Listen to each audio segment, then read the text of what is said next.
뭐 아마 교과서에서도 보신 분들도 계실 것 같고요.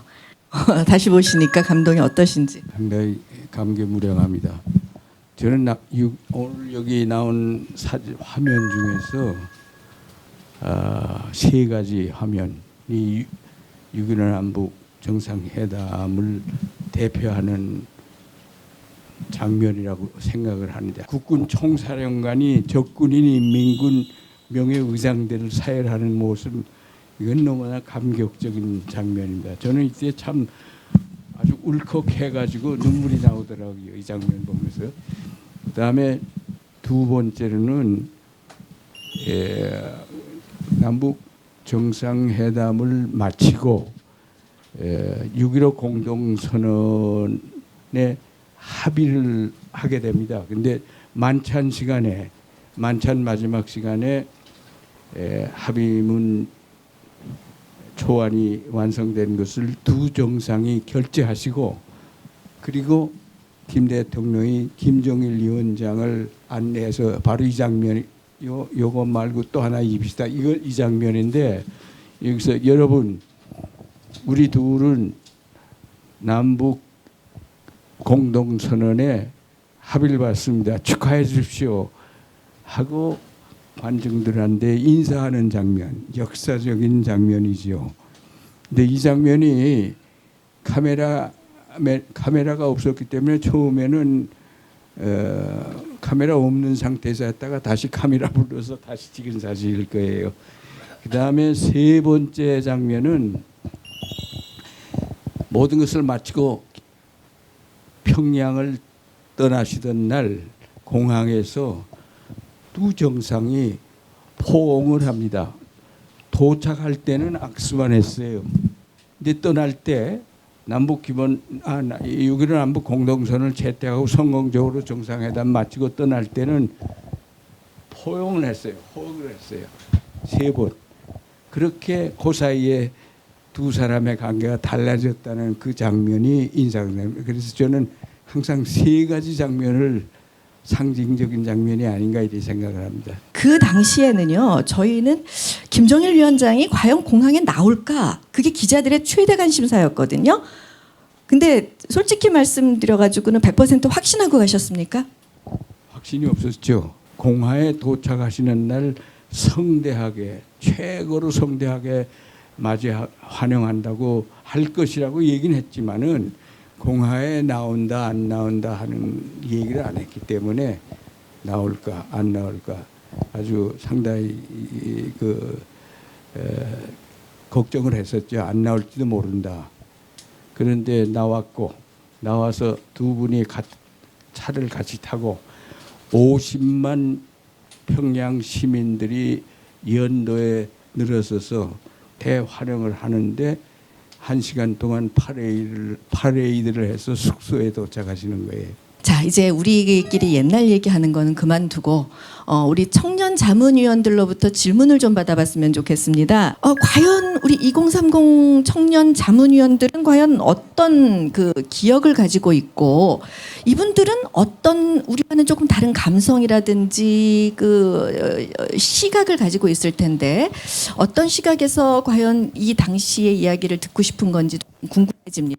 당시에는 한미 공조라든지 아니면 국제 공조가 잘 이루어졌다고 하셨는데, 민족 공조와 국제 공조가 상호 보완적으로 되기 위해서는 어떤 노력이 필요할지 궁금합니다. 한반도 문제는 민족 내부 문제인 동시에 국제 문제, 특히 미국이 깊이 개입되어 있는 국제 문제라는 이중적 성격을 갖고 있어요. 그리고 아까 제가 설명할 때 한반도 냉전 구조 4대 핵심 요소들이 서로 연관성을 갖고 상호 우정성을 갖고 있어서 서로 어떤 하나를 분리해서 해결할 수가 없다. 그래서 포괄적으로 단계적으로 해결해 나가는 수밖에 없다 했는데, 남북 간의 공조가 잘 되어서 남북 간에 혼자서 남북 간만 한다 하는 것도 불가능하죠.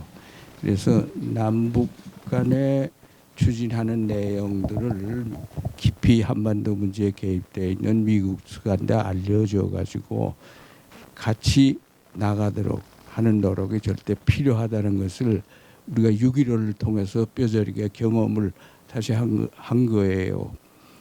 그래서 서로 솔직하게 의견 교환을 해야 된다는 거. 물론 비밀을 지킬 건 지키면서 그래야 된다는 것이죠. 한미공조, 남북공조와 민족공조와 국제공조는 따라서 분리해서 생각할 수 없다 하는 거예요. 서로 연관해서 생각해야 되고 그래야 성공할 수 있다. 이런 취지입니다. 뭐 김일성 주석이나 아니면 김정일 국방위원장 그리고 김정은 국무위원장을 다 만나 보신 결과 이제 언론이랑 실제로 만났을 때 어떤 차이가 있는지 그걸 좀 설명을 해주셨으면 좋겠습니다. 제가 김정일 위원장이 어떤 사람인가 하는 것을 알아오라는 김 대통령의 명을 받고 다녀왔다 그랬죠 아까. 그래서 김 대통령한테 보고한 내용이 피스메이커에 기록되어 있는데 이렇게 기록이 돼 있어요. 김정일 위원장은 듣는 사람이 정신 차리지 않으면은 쫓아가기 힘든데 그럼에도 불구하고 주제의 핵심을 잃지 않고 돌아와서 반드시 결론을 내는 대화하기 좋은 상대입니다. 그런가 하면 김일성을 제가 받은 인상은 이 남북 경제 협력에 엄청난 관심을 갖고 있는 사람이로구나. 김정은 위원장은 여기 이 판문점 회담 때 한번 만나고 또 평양 9.5 달에 평양에 갔을 때 이 젊은 사람도 경제 발전에 상당히 관심이 많구나. 그리고 우리 문재인 대통령을 신뢰하고 상당히 의지하려고 하는 생각을 많이 하고 있구나.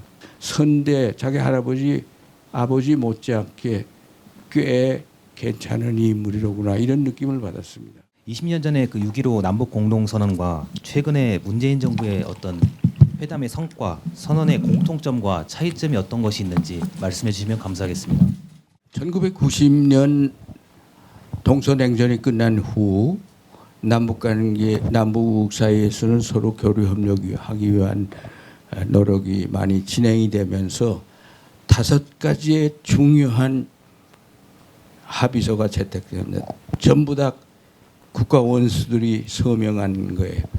전부 다 조선민주주의인민공화국과 대한민국이라는 국호를 사용한 합의문들이에요. 첫째가 1991년 12월에 남북 기본합의서. 이게 출발점이 되는 거예요. 그리고 둘째가 2000년 6.15 남북 공동선언이 되고 셋째가 2007년 노무현 대통령 시절에 14 남북 정상선언이 되고 그리고 2년 전에 판문점 선언, 평양 선언. 이 5개가 다 같은 연속선상에 있는 합의서들이에요. 모두가 다 남북 관계를 개선하기 위해서 화해하고 교류협력하고 전쟁하지 말고 평화롭게 지내자 하는 내용. 그러기 위해서는 현 단계에서 무엇을 어떻게 해야 될 것인가 하는 데에 합의한 것입니다. 그런데 6.15 남북 공동선언은 그 시작점인데 그렇게 구체적으로 많은 것을 나열하지 않고 큼직하게 방향을 제시했고 그 후에 14 남북선언에서는 약 40가지의 남북협력 사업을 나열을 했고 이번에 그 지금 질문하시는 4.27 판문점 선언은 참 아주 잘 됐어요. 이것도 우선 남북 관계를 어떻게 발전시킬 것인가에 대해서 과거에 합의했던 내용들도 일부 반복하면서 남북 관계의 전반적이고 획기적인 개선 방책들을 제시했어요. 여기에는 남북 공동 사무소 설치라는 새로운 개념도 들어가 있고, 근데 그 중에서도 가장 중요한 것은 4.27 선언의 과거와 달리 군사적인 긴장 상태를 완화하기 위해서 이러저러한 일을 하자 하고 그다음 평양에서 9월에 개최된 회담에서 군사문제 합의서가 채택되지요. 이거 여기에 특징적인 겁니다. 군사문제를 많이 다루었다 하는 거고, 그다음에 또 하나의 그 특징은 평화 체제 구축하기 위해서 어떻게 해야 될 것인가 하는 데 대해서도 다루었다 하는 것입니다. 그래서 군비 감축을 해나가야 된다 하는 거고, 비핵화는 물론이고, 그리고 남북이 주도해서 정전 체제를 평화 체제로 바뀌어 해서 4자 평화회담도 개최해야 된다 하는데 합의봤어요. 그러니까 아까 제가 설명하는 내용 중에 포함되어 있는 것은 쭉 학문적으로 볼 때 이러저러하다 하는 얘기를 했는데 합의서에, 사회적 합의서에 합의를 해놨어요. 이런 점이 좀 달라요. 그러니까 그때보다 더 구체적으로 현실에 맞게끔 포함되어 있다. 근데 모든 합의서에 중요한 것은 합의하고 실천되어야 가치가 있는 것이죠. 근데 또 실천할 수 있는 것만 우선 합의하는 것이 또 중요합니다. 통일됐을 때에 대한 막대한 리스크나 여러 가지 경우에 대한 의견들이 있었는데 그런 부분에 장관님의 견해와 의견이 궁금합니다. 제가 여러 군데 과거에 강연을 나갈 것 같으면은 그래서 통일이 언제 됩니까? 언제 된다는 얘기입니까? 이런 질문을 많이 받았어요. 그래서 통일은, 그래서 그때 제가 대답을 하기는, 통일은 우리가 지금 만들어가는 건데 잘 되기도 하고 안 되기도 하고 하니까 언제 될지 모르고, 그리고 통일이라는 것은 정치적 법적 통일만이 통일이 아니다.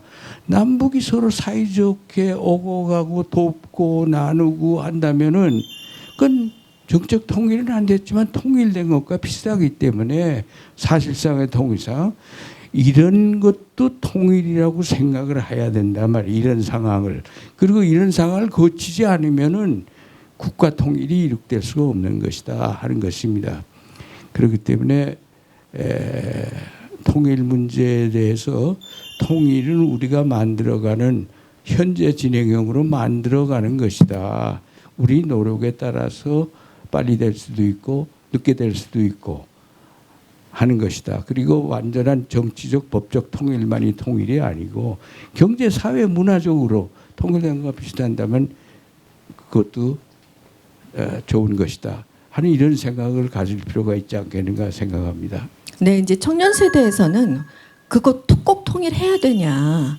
뭐 세금도 늘어날 것 같고 우리도 지금 먹고 살기 힘들고 일자리도 그런데 뭐 이런 생각을 가질 수도 있을 것 같아요. 맞아요. 통일 비용 걱정은 젊은 세대가 많은 걸 잘 알고 있습니다. 근데 통일되기 이전에 지금 분단 상태에서 우리가 분단 비용이 상당히 많습니다. 여러분 의식을 못해서 그렇지. 분단 정치가 지금 계속되고 있기 때문에 우리가 사는 미국 무기 사는 돈이 얼마나 많은지 아세요? 국방비가 4,500억이면 그중에 4분의 1은 미국 무기 사는 돈입니다. 100억 달러, 125억 달러. 그거를 반만 줄여도, 그 분단 비용이에요 전적으로. 반만 줄여도 그 돈을 교육에 쓸 수 있고 복지에 돌려 쓰는 경우에 이거 뭐 엄청난 국민적 그 편익이 돌아오죠. 당장. 그리고 통일이 되고 나면 통일되기 이전에 남북 연합 상태만 돼도 남북 간에는 평화가 뿌리를 내리게 되고 그렇게 되면은 소위 남북이 여러 가지로 경제, 사회, 문화적으로 협력하기 때문에 거둘 수 있는 편익이 분단 비용보다 엄청나게 크고 통일 비용보다도 크다. 들어가는 돈보다 남는 돈이 더 많을 때는 해볼 만한 가치가 있는 거 아닙니까? 지금 미중 패권 갈등 때문에 한국이 선택을 좀 요구받고 있는 상황이잖아요. 어떤 선택을 내려야 그 남북 관계에 있어서 더 좋은 결과를 가져올 수 있을지 의견을 듣고 싶습니다. 미국과 중국의 패권 경쟁 속에서 우리의 입지 참 대단히 어렵죠. 우리는 미국과 안보 동맹을 유지하는 한편 중국과는 전략적 동반자 관계를 유지하고 있어요. 전략적 동반자 관계라는 것도 대단히 중요하지요. 우리 경제에 아마 교역량의 4분의 1 정도는 중국하고 하고 있기 때문에 중국과의 경제 관계를 유지한다는 것은 우리가 먹고 살고 하는 문제와 관련 있는 대단히 중요한 문제죠. 그렇기 때문에 앞으로 여기 이 사이에서 일부 미국의 강경론자는 우리에게 선택을 강요하지만은 선택이라는 것은 우리가 있을 수 없는 일이라고 저는 생각을 합니다. 선택이 아니라 이 양자 관계 속에서 잘 우리의 입장을 조율해 나가면서 우리의 국가 이익을 도모해야지 어느 한쪽에 기울어진다면은 이것저것 다 안 되게 돼 있는 상황이라는 생각을 가질 필요가 있지 않겠는가 하는 것을 참고로 말씀드립니다. 네, 사실 어제 같은 사태와 같이 그런 일들이 반복이 되면서 과연 북한과 대화를 할 수 있을까? 우리가 정말 통일을 이룰 수 있을까라는 냉소적인 말도 많이 나오고 있는 것 같습니다. 그런 상황에 있어서 민주평통의 청년위원으로서 제가 어떤 태도를 보여야 하면 좋을지, 어떤 메시지를 주면 좋을지 여쭙고 싶습니다. 진짜 이런 북한하고 대화를 해야 되느냐는 얘기가 오늘 이후에 더 세게 나올 수밖에 없는 일이 또 벌어졌습니다. 오늘 오전에 노동신문 논설로 문 대통령을 뭐 김여정이나 또는 김영철이 나서지는 않고 노동신문의 논설 형식으로 나왔기 때문에 그 비중은 좀 떨어지지만 문 대통령을 아주 비난하면서 악몽 같은 시간을 앞으로 보내게 될 것이다. 이런 식의 대남 비난이나 비방 공격은 아직 이게 처음이 아닙니다. 남북 관계는 분명히 사계절이 있어요. 지금 이제 겨울로 들어왔고 겨울로 왔기 때문에 뭐 봄도 곧 오리라고 저는 봅니다.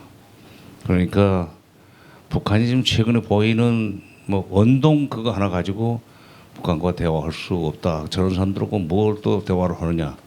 뭐 김여정 하명법이나 만들고 하는 식의 그런 어떤 그 분단 이데올로기라고 저는 봅니다만은 그런데 여러분들 휩쓸리지 마십시오. 여러분들은 지금 2030이라고 그랬지만은 앞으로 10년 이내에 이런 통일 문제나 외교 문제에 관련해서 결정을 해야 되는 자리에 갈 겁니다.